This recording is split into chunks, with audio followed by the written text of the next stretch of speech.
श्री इंद्रावती जी की आत्मा कह रही है, मनना मनोरथ पूर्ण किधा, मारा अनेक वार वारणे जाय श्री इंद्रावती, मारा आत्म ना आधार। मेरे धाम धनी, आप मेरी आत्मा के जीवन के आधार हैं।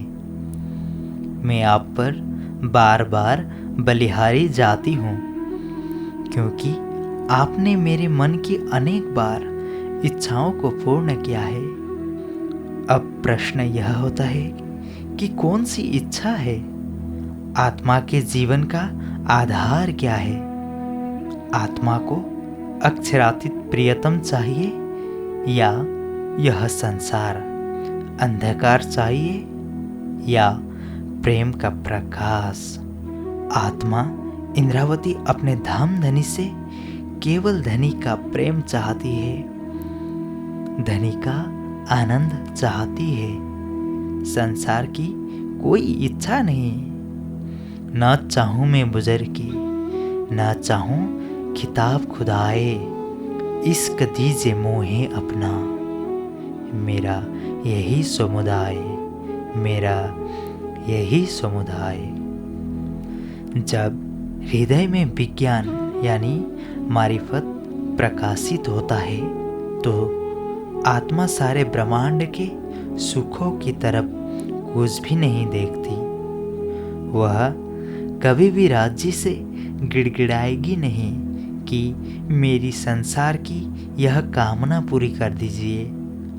आखिर वो दरवाजे दरवाजे घूमने वाली कोई भिखारी थोड़ी ही है जो राज्य से हाथ जोड़कर मांगेगी। वह मांगेगी तो अपना अधिकार मांगेगी, और उसके जीवन का सर्वस्व है उसका प्रियतम। उसके प्रियतम की सानिध्यता उसके जीवन का सर्वस्व है। सीता ने राम से कभी दौलत नहीं मांगी। सीता ने यही कहा था कि जहाँ मेरे मर्यादा पुरुषोत्तम है, वही मेरे लिए वैकुंठ का राज्य है, चाहे वन में रहना पड़े या कहीं रहना पड़े। राम से अलग होकर अयोध्या भी मेरे लिए शमशान है। उसी तरह से परमधाम की आत्मा अपने धाम धनी को दिल में बसाना चाहती है। इंद्रावती जी का कथन उस तत्व की तरफ है कि मेरे धाम धनी, जब जब मैंने आपको पुकारा है, जब जब मैंने आपको आत्मिक दृष्टि से देखना चाहा है, आपने मेरी सारी इच्छाओं को पूर्ण किया है।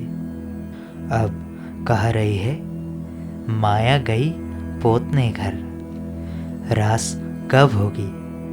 जब माया हमारे सामने से हट जाएगी। हमारे और धनी के बीच में एक पर्दा है। पर्दा क्या है? माया का। प्रश्न यह है, माया किसको कहते हैं? माया के बारे में श्वेताश्वर उपनिषद में कहा है, मायम तु प्रकृतिम विद्धि, माइनम तु महेश्वरम। प्रकृति को माया जानो और इसके स्वामी को परमात्मा जानो। रास ग्रंथ के पहले प्रकरण में कहा है, ए माया छे अति बलवंती, उपनीचे मूल धनी थकी। प्रणाम जी।